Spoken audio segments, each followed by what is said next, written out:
More beef in the centre. The Freeman experiment to continue. Any Fiji-specific selections? I'm going to dig into that and a whole lot more as I try to predict England's selection for Fiji this Saturday.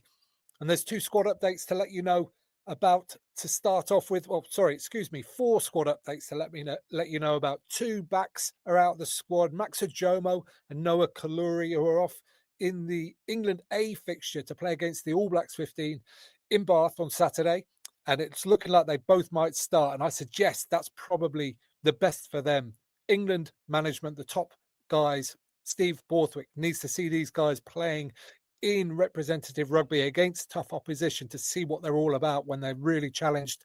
They probably weren't going to be in the 23 this week. So playing against the All Blacks 15 is the best thing for everybody for them. Into the squad, Kambeno Urbano, Lucid, and Tom Lockett, a lock. And what this says to me is I think England are going to be preloading some forward work this week, not for Fiji, but to get it in their legs, ready for the All Blacks the following weekend. I expect they're going to go heavy on the scrum. I expect they're going to go heavy on the line out and maul this week, and they need some extra bodies in there to facilitate that. I think against Australia, England showed overall like a level of mental toughness and tactical maturity. The game, they were dominant, I would say, for most periods, but the game didn't always go their way on the scoreboard, with the interception, obviously, by Harry Potter being the key moment there. And I thought they showed just a real consistency of performance to come through and win convincingly in the end. I thought they showed some decent shape in attack, just a little bit rusty at times, sometimes the wrong options, sometimes running lines were a little bit off, but again, a decent showing for the first outing of the autumn. And I thought they were really strong through the pack. The starters, and especially when the bench came on, I thought they were dominant really throughout. Okay, as we look at the forwards now, we just need to think about what Borthwick's plan for the autumn might be. And I think very few are going to play every minute. Maro Itoje might be the one exception to that. He seems to play every minute of every game he's on the pitch for England. And this is just to sort of manage fatigue, but it also builds resilience within the squad. So they're not always just relying on exactly the same players. It builds experience into some of the players who might not have got picked otherwise, and also gives players opportunity. Players need to be able to get out there and show what they've got on the biggest stage. Okay, let's get into it and let's look at the forwards I think will play on Saturday. We are going with changes in the front row. Genge, Cowan-Dickie, Stewart, the Lions front row, I think will come back to start in this game. Nothing against the guys that started last game. I just think they're going to go full strength from the start with this one. Itoje and Chesham to carry on in the second row. And I think we'll see a change in the back row. Pepper played really well against Australia on Saturday. Very effective throughout. And obviously being that tall back rower was very important as a line-out option as well. But I think Cunningham South will come in to get his opportunity against the physical Fijians. It's a type of game, it's the type of challenge that he'll relish. And I think he will get that shot along with Underhill and Earl carrying on at 7 and 8, respectively. Into the backs.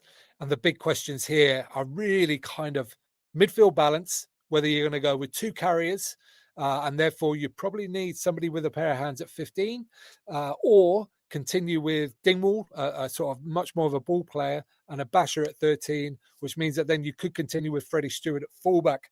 And the other big question is who to play at 10. Obviously, George Ford played really well against Australia, but Finn Smith has been playing really well as well. So interesting decision there to be made for Borthwick.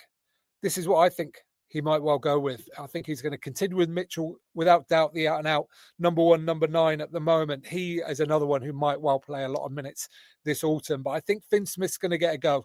As I said before last week's game, I think we're combining stuff now. We're bringing back the Lions. We're bringing back the England squad that played in Argentina. There's a lot of players playing good rugby, and I think they're going to slowly combine. And by the end of this autumn international series, we'll get to what the current thinking is of England's best side. I'm going to go with Feo-Boso carrying on the left wing, and I think they might stick with the playmaking 12 to facilitate that. I think Ollie Lawrence might well come back in. I think last week was probably a rest for him. He's played a lot of games for Bath and played well, but only recently back after that really bad Achilles injury. So I think last week him not playing was a little bit of management, and I think he'll get in and get his chance this week with Freeman moving to the wing ahead of Roebuck.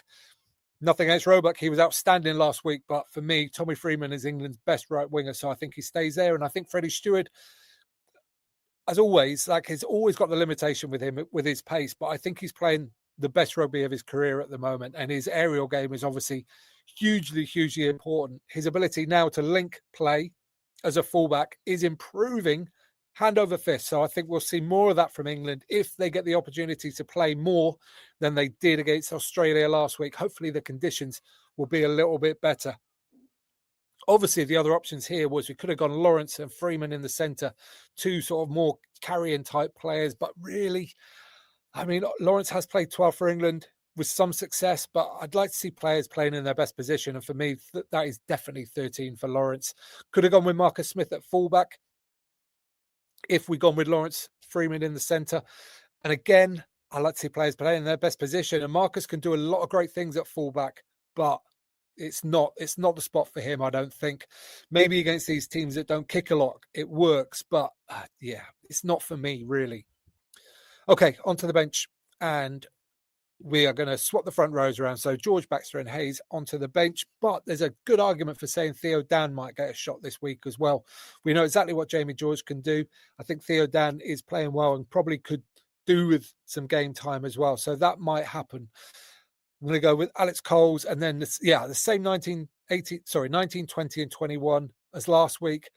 I thought they brought great energy off the bench. The combination of Pollock and Tom Curry off the bench is fantastic, actually, because you get genuine huge physicality from Curry, and then you get that incredible game break and explosiveness from Pollock. It's a really great combination. Ben Spencer there is the 9 cover, and Marcus Smith, who can cover everything else. Again, similar to what I was just saying about George potentially not getting the spot. I think I'd say that about George Ford here in this number 23 jersey. We know exactly what he's all about. We know he can come back in at any point, and likely has a very good chance of doing so. But I think Marcus definitely deserves some game time, either whether he comes on at fullback or 10. I think it's good to see. I think we need him in the squad. He also gives great tactical possibilities, I think, when you got Marcus Smith on the bench there. I think that was the downside of having Finn Smith on the bench against Australia last week. It just limited slightly what they could do. Okay. That's what I think Borthwick is going to go with. Now, what I want to see from this team, I think this type of game against Fiji, obviously they're going to have to front up, they're going to have to tackle, they're going to have to do all those things. But what I really want to see the development come, I want to see some fluency in attack. I want to see them also, because they created lots of opportunities against Australia, or sort of half opportunities.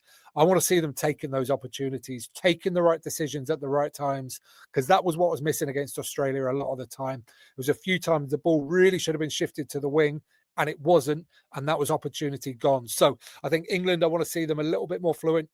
I want to see these times when the running lines were just a little bit off or the passing was a little bit clunky. I'd like to see that coming through this weekend against Fiji. And if they manage that, then they should be in line for a very solid win.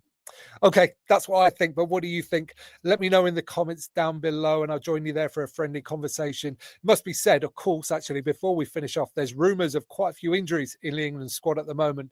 Freeman and Roebuck, sorry, not Freeman, Stewart and Roebuck are currently struggling a little bit with injuries. So that might rule them out. And obviously then, who knows what the team will be. It'll probably make things a little bit more simple for Steve in terms of the number of decisions to be made. Anyway, we'll leave this one here. Give this video a thumbs up while you're down in the comments if you don't mind. It helps other great rugby fans just like you find it. And you can subscribe there. You can watch that one next. And don't forget to get out and play.